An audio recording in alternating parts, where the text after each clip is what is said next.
Buenos días, hermanos.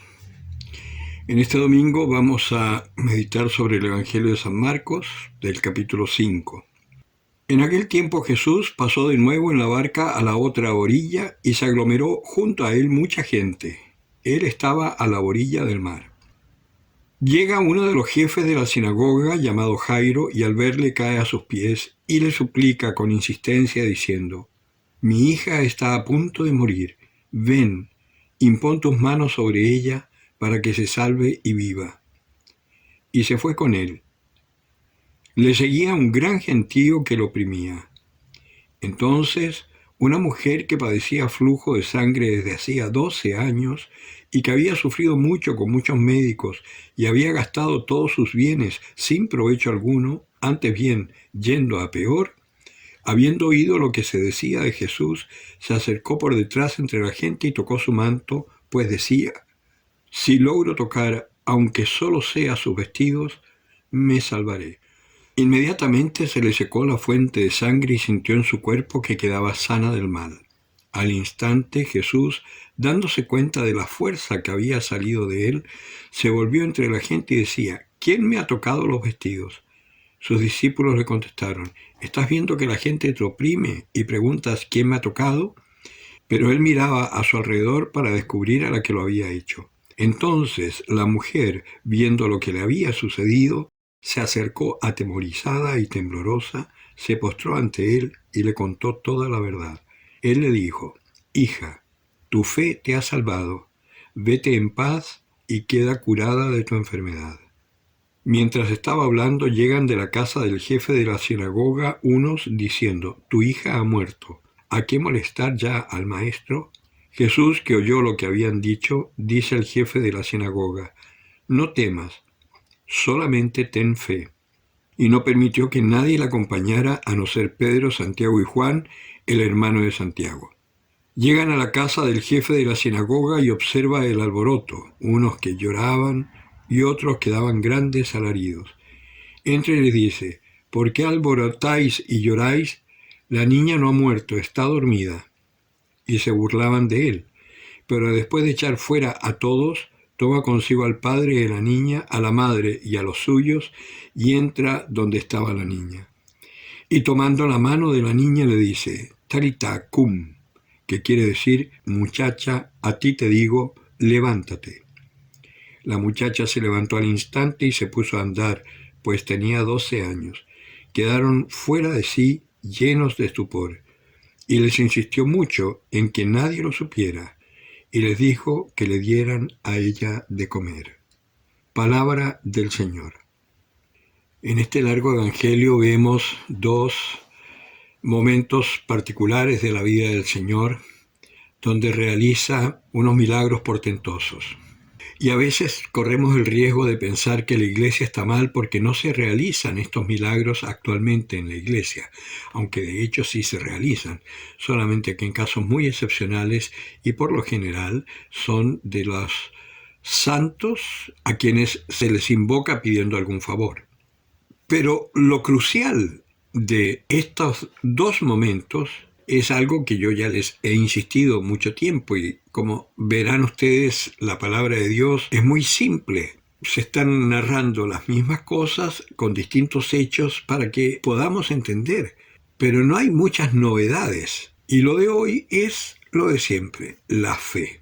La mujer tenía la certeza que si tocaba la ropa que fuera del Señor, ella iba a quedar curada. Tenía una fe absoluta de que sería así. Y por eso es que sanó. Y Jesús, cuando se da vuelta y dice: «¿Quién me ha tocado?», había algo especial ahí. Había salido una fuerza sanadora de él. Y él quería ver quién era quien había tenido la fe suficiente para conseguir eso. Por eso le dice: «Vete en paz, tu fe te ha salvado». El problema de la iglesia hoy no es que no podamos hacer esos milagros, porque el Señor dijo que haríamos eso y mayores aún, pero es porque no tenemos fe. Tenemos una fe religiosa natural, pero esa fe religiosa natural la tiene todo ser humano, aunque no crea en Dios. Tiene fe en su Dios de turno, tiene fe en sus propias fuerzas, esa es la fe natural, como la fe de Palito Ortega. Yo tengo fe que nada pasará, que todo cambiará. Esa es una fe absolutamente natural. Pero la fe de la que habla el Señor es esta certeza absoluta en el amor de Dios hacia ti y hacia cada uno de los seres humanos. Una certeza que no nos hace dudar en ningún momento de que las cosas sucederán como tienen que suceder. La segunda es este jefe de la sinagoga que va a pedirle al Señor, o sea, que cree que el Señor ha hecho milagros y va a pedirle esta sanación. Y es para que se confirme su fe, porque el Señor también tiene que manifestarse primero a su pueblo, y ya sabemos que lo rechazaban, que no lo aceptaban mucho, y después al mundo. Y para eso necesita hacer signos. Por eso entra con el Padre, la Madre, Pedro, Santiago y Juan, para que haya testigos. Y después les dice que no lo comenten porque todavía no había llegado su hora. Después de muerto y resucitado, por supuesto, ahí empezarán a correrse todas las historias de lo que hizo el Señor, que como dice Juan, si se contaran todas las que hizo, no habrían volúmenes suficientes para guardar todo lo que Él hizo. Ahora, ¿en qué nos toca a nosotros? En este tiempo de pandemia debemos luchar por permanecer asistiendo a la Eucaristía cada vez que podamos. No podemos cejar en nuestra oración porque son tiempos de desierto. Y en esos tiempos de desierto dependemos absolutamente de Dios. Ahora más que nunca podemos ver que nuestra fuerza es muy poca, que somos muy débiles y que necesitamos con urgencia la asistencia de Dios. No cejemos en la oración. Esforcémonos, si es que hay que hacer algún esfuerzo, es de seguir participando en la Eucaristía en forma presencial. Que no nos robe el mundo nuestra liturgia. Así tengamos que desobedecer a las autoridades, tal como en algún momento lo tuvieron que hacer los apóstoles. Y por eso eran perseguidos, tomados prisioneros, castigados. Pero Pedro les dijo, hay que obedecer primero a Dios y después a los hombres. Y cuando las leyes que se promulgan son injustas y contrarias a la voluntad de Dios, tenemos el derecho humano de manifestar nuestra objeción de conciencia y hacer lo que el Señor nos manda. Pero va a llegar un día en que no van a aceptar razones, porque van a querer imponer este anticristianismo. Y es ahí cuando tendremos que combatir y estar fuertes en la fe para poder defenderlo incluso con la vida, si es necesario. Por eso es tan importante este tiempo. Preparémonos, aprovechemos, alimentémonos de la palabra, escrutemos las Escrituras, recemos el rosario como la pidió la Virgen, si no en vano la Virgen lo está pidiendo desde hace tantísimos años.